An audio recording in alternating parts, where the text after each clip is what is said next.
नौजवानों को पीरों का उस्ताद कर 45% से जायद नौजवान वोटर पाकिस्तान के पॉलिटिकल लैंडस्केप को किस हद तक तब्दील कर सकता है।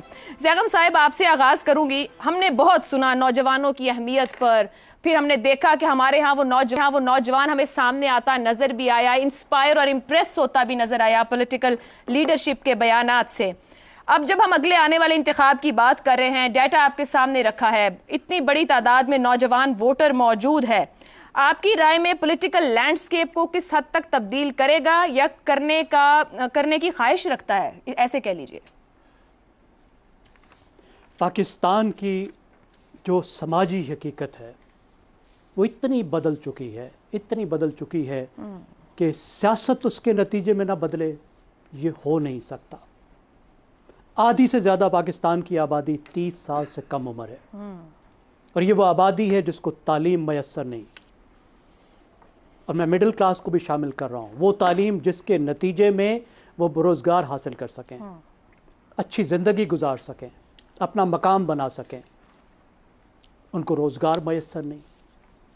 और तीसरी और अहम बात जो आज का आपका सवाल है, उन्हें सियासी शमूलियत मैसर नहीं जी।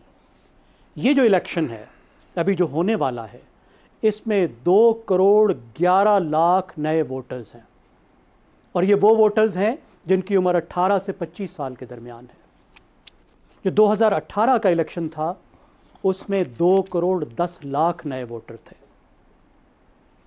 मज़ीद तफसील आपने बता दी। और ये वो नौजवान हैं जो अब वालदैन के ज़ेर असर नहीं हैं, अब वालदैन इनके ज़ेर असर वोट देते हैं।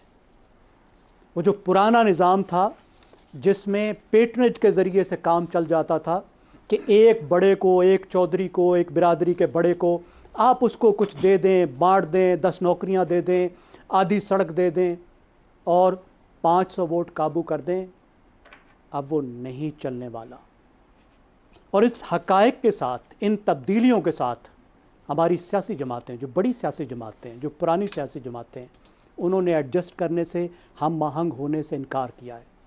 2 तरीके थे जिसके ज़रिए से वो इन नौजवानों के साथ चल सकते थे, इन तब्दीलियों के साथ हम कदम हो सकते थे।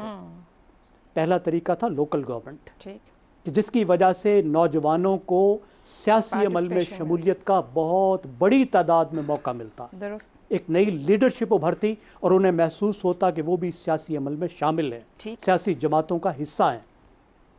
क्योंकि ये अपने शहजादों के लिए कोई रिस्क नहीं चाहते। लोकल गवर्नमेंट से नई क़यादत उभरेगी और जो बजट इन्होंने काबू किया है वो नीचे नहीं देना चाहते। दूसरी चीज़ कि ये अपनी पार्टियों को ग्रास रूट्स पर लेकर जाते, नीचे पार्टियों को मुनज़्ज़म करते, उसकी बजाय इनका मुकम्मल इन्हिसार इलेक्टेबल्स पर है। इसलिए कि अगर नीचे मुनज़्ज़म करेंगे तो भी एक नई लीडरशिप उभरेगी। नई लीडरशिप ये नहीं चाहते। हमारी ये जमातें 20वीं सदी की जमातें बनकर रह गई हैं। मैं ख़ास तौर पे 2 बड़ी जमातों का नाम ले रहा हूँ, आप इसमें 2 और भी ऐड कर सकते हैं। मैं पीपल्स पार्टी और मुस्लिम लीग नवाज़ का नाम ले रहा हूँ, आप JUI और ANP का वो इसमें शामिल कर सकते हैं। तो ये हमारी बड़ी एक जो मंजरनामा है वो बन जाएगा।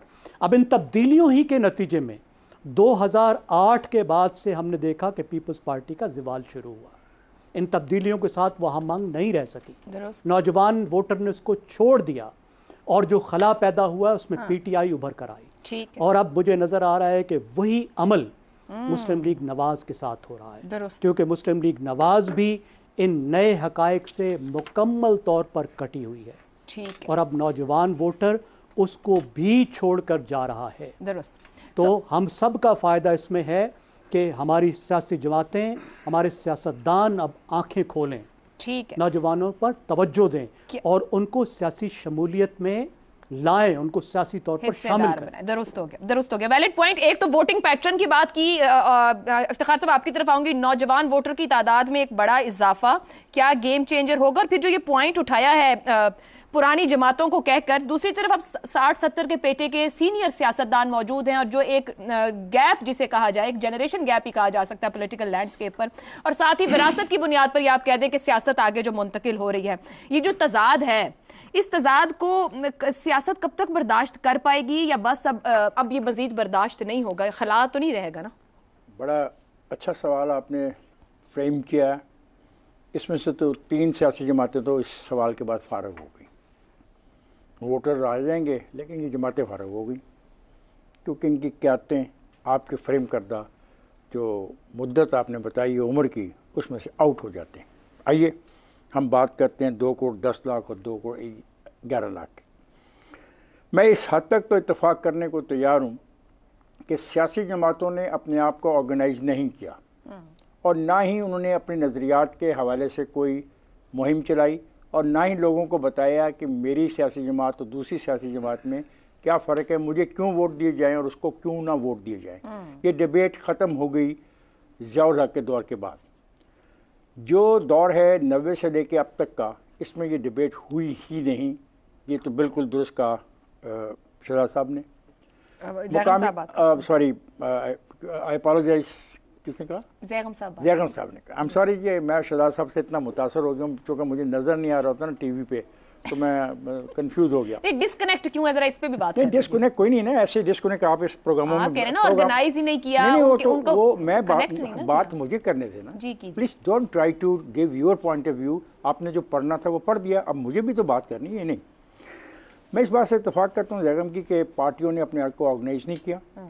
पार्टियों के पास प्रोग्राम का मुकाबला नहीं है।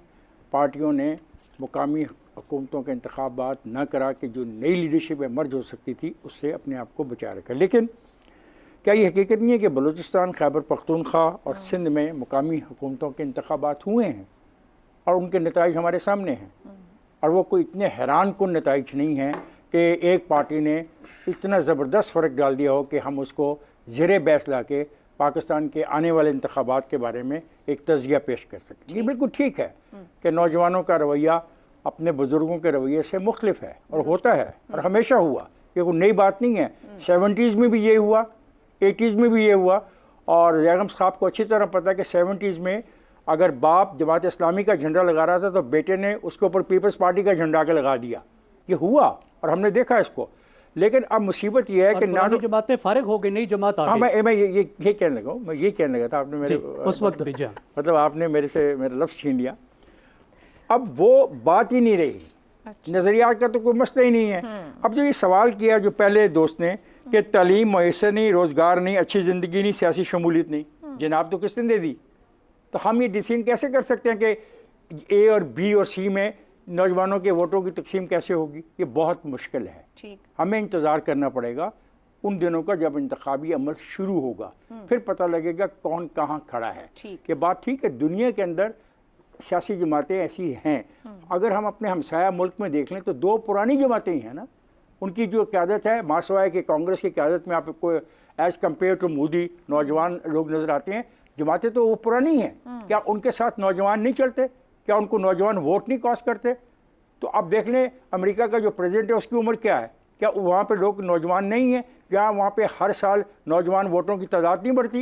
ये बात ठीक है, ये कहने की हद तक बहुत अच्छी और बड़ी किस्मेटिक लगती है। लेकिन सवाल है कि 2008 में PTI उभर के नहीं आई थी।